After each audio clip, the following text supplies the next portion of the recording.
Hello, this is Dr. Bhuvaneshwari from GBF Fertility Center and Hospitals. We have two centers in Chennai, one in Mogappet, another one in Krompet at Dr. Ela Institute and Medical Center.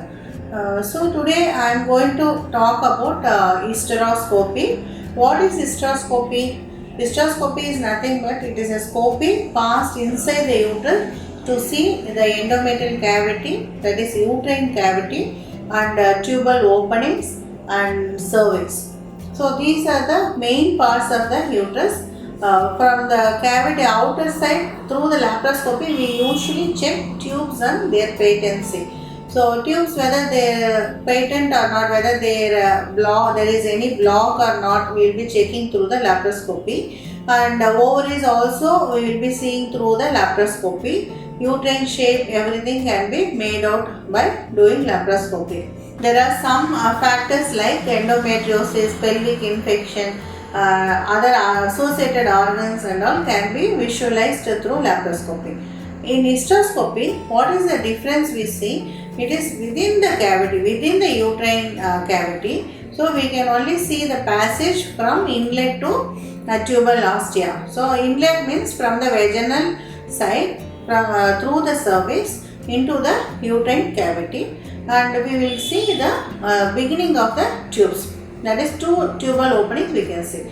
What are the findings we expect? Normally the uterus should be globular shape, should have adequate space, and tubal opening should be very clear, not having any polyps or any problems, and uterine mouth, that is called cervix, should be healthy and it is patent, that the opening should be adequate. So these are the findings we generally see. What could be the problems? Sometimes we can expect some problems. What are the additional findings we are going to see through hysteroscopy? Sometimes cervix, when we are putting the scope itself, will be a difficult issue where there is a cervical stenosis. Cervix means uterine mouth. It can be very narrow or it is completely closed because of the infection, where we can't even pass our scope or any probe into the uterus. So that is one of the main problems we encounter during IUI or any embryo transfer procedure.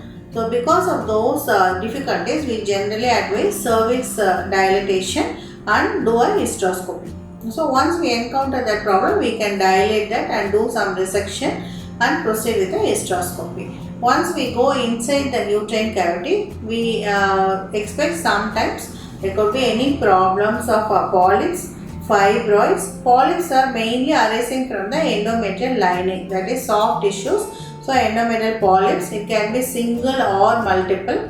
Endometrial fibroids, that is intramural or submucous fibroids. If the fibroid is completely projecting into the cavity, it is called submucous. If the half of the fibroid is seen pushing inside the cavity, then it is intramural. So we can see both the fibroids and decide where it is located, how many other, whether it is affecting the implantation or not, whether it is pushing inside the cavity or not, we can make out.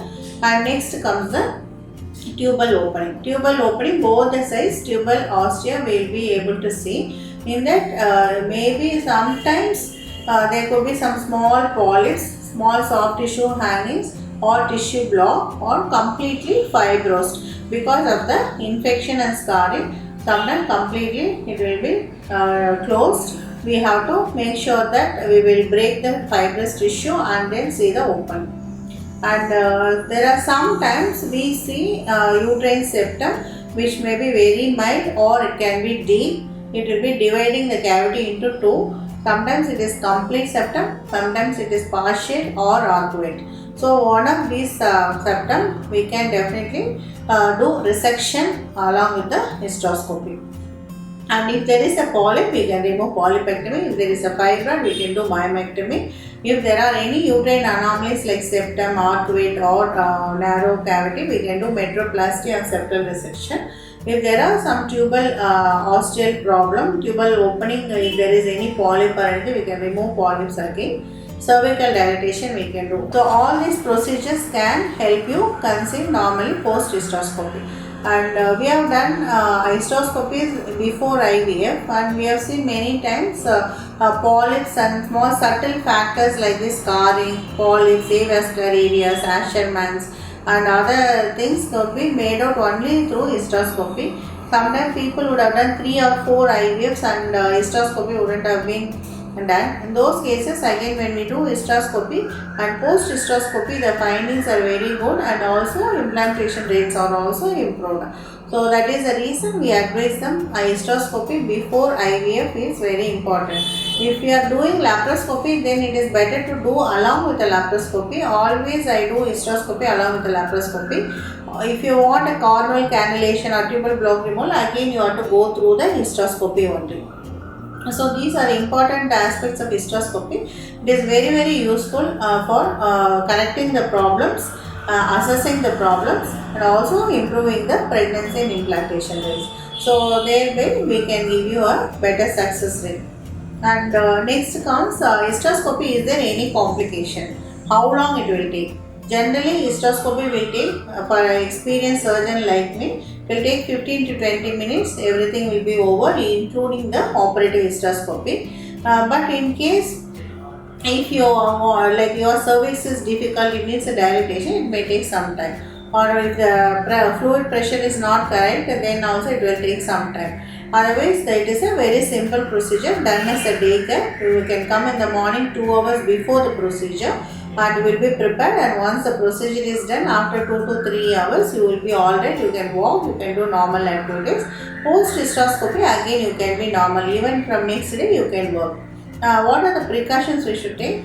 Usually it should be done either premenstrual or postmenstrual. Where we do premenstrual, if you are on hormone tablet like contraceptive pills or anything, you are planning for IVF or embryo transfer, even day 21, day 22, like that we will do.